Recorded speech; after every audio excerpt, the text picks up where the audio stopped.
Bonjour et bienvenue dans l'atelier.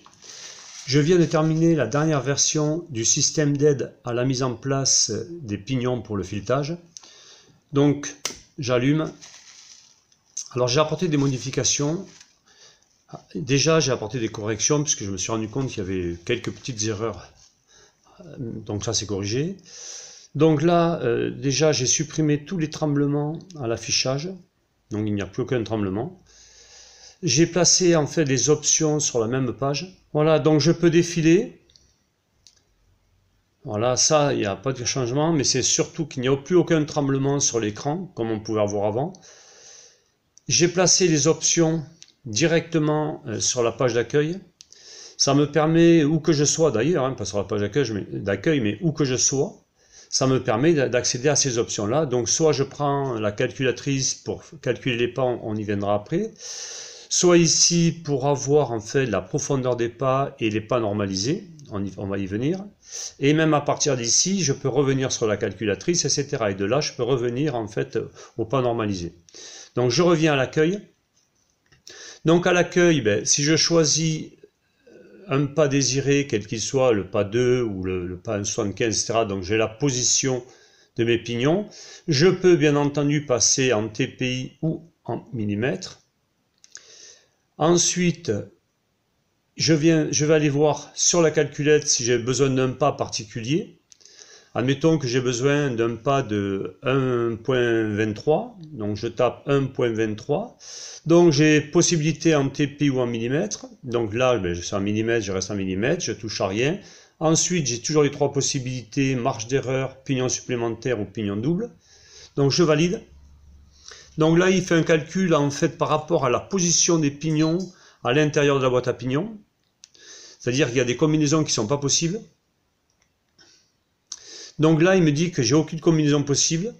Donc pour un pas de 1,23, ce qui correspond à du 20,65 TPI, et donc j'ai zéro combinaison, donc je ne peux pas. Mais l'avantage, c'est que je reviens sur la calculatrice, je retape 1,23, pardon, on efface. 1,23. Je demande avec marge d'erreur, donc c'est ces fameuses options. Les marges d'erreur sont calculées entre c'est quelques centièmes de millimètre, quelques millièmes de millimètre. Je n'arrive jamais au centième. Donc j'envoie. Donc là j'ai demandé avec une marge d'erreur. Donc la marge d'erreur se situe entre 1 et 4 millièmes. Voilà, 5 millièmes maximum aussi, je crois que c'est. Voilà, donc là, j'ai deux positions. Donc là, j'ai la position, celle-ci, et j'ai la position, en fait, 35, 120, 127, 60, avec une marge d'erreur de un peu moins de 5 millièmes.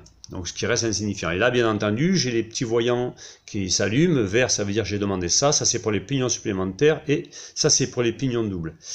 Donc, donc là, il me dit bien nombre de combinaisons 2. Je reviens. Les pignons doubles, c'est ici. Les pignons supplémentaires, je les ai là. Et les pignons doubles. Alors, pignons supplémentaires, c'est qu'il y a 4 pignons supplémentaires. Je ne les ai plus en mémoire. Qui ne sont pas livrés avec le tour à l'achat. Donc là, on a les pignons qui sont livrés avec le tour, plus les pignons qui sont dans le compartiment ici. Et il y a 4 pignons supplémentaires. Donc, je sais de mémoire qu'il y a le 90, mais après, je ne me souviens plus des autres. Et donc, c'est grâce à ces pignons-là qu'on arrive à avoir des fois des combinaisons supplémentaires. Moi, je ne les ai pas, mais je peux toujours faire le calcul. Si un jour j'ai besoin, j'achèterai le pignon. Mais pour l'instant, avec des marges d'erreur à quelques centièmes, vu que je fais des filetages assez courts, je ne fais pas des filetages de 40 cm de longueur, donc il n'y a pas de souci. Donc maintenant, on revient. Donc là, on a vu ça, on revient. Donc ici, je vais demander, je viens là. Et ici, j'ai plusieurs possibilités. Donc là, j'ai la position des pignons, en fait, pour un pas de 0,5. Alors là, c'est les pas normalisés. Mais si je monte ici, l'avantage, c'est que voilà, je veux faire du M16, directement, je sais quel pas. Donc, je n'ai pas besoin de mémoriser ou de faire des recherches. Je l'ai directement ici. Et là, c'est la profondeur du pas. Voilà. Alors je rappelle le pas ici parce que s'il y a parfois des pas assez particuliers et que je puisse ici, voilà, demander par un pas particulier de 2,55 pour avoir sa profondeur exacte. La profondeur est au rayon. Donc si je change là, bien entendu, tout revient par rapport à ce cartouche là. Donc ici, ben, je fais là, ben, j'arrive en grand, donc là j'ai bien mon pas de 3.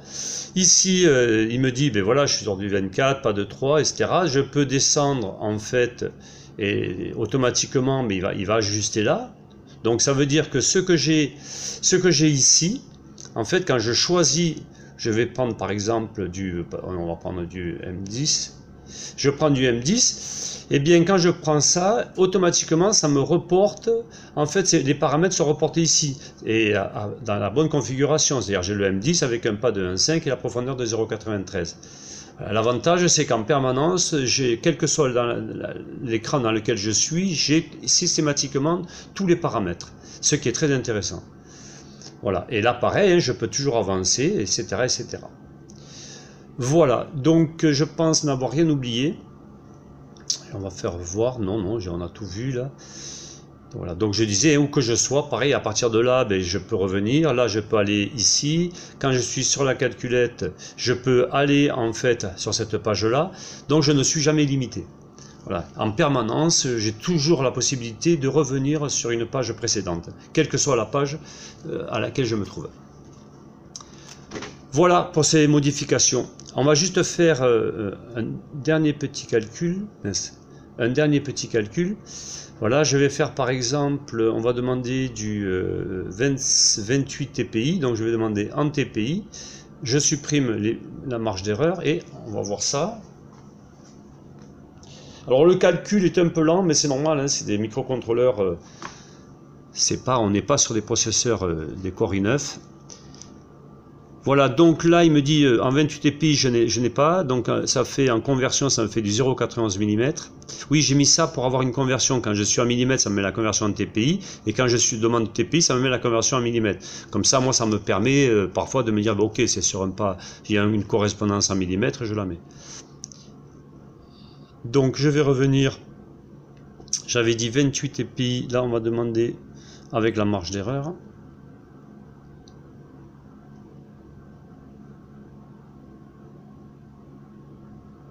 Voilà, et là en fait j'ai bien trois possibilités. Voilà, alors là quand il y a 0, c'est parce qu'en fait au niveau des décimales ça ne s'affiche plus. Il faudrait que je le calcule exactement, mais il y a des petites différences en fait. C'est pas parfait, mais bon, on est même plus au millième là. Voilà, j'ai trois combinaisons possibles qui se font, et ça quand même c'est très utile. En fait, ça permet de pouvoir faire des filetages très particuliers. Voilà, c'est-à-dire que là, on est obligé en fait de faire appel à ça.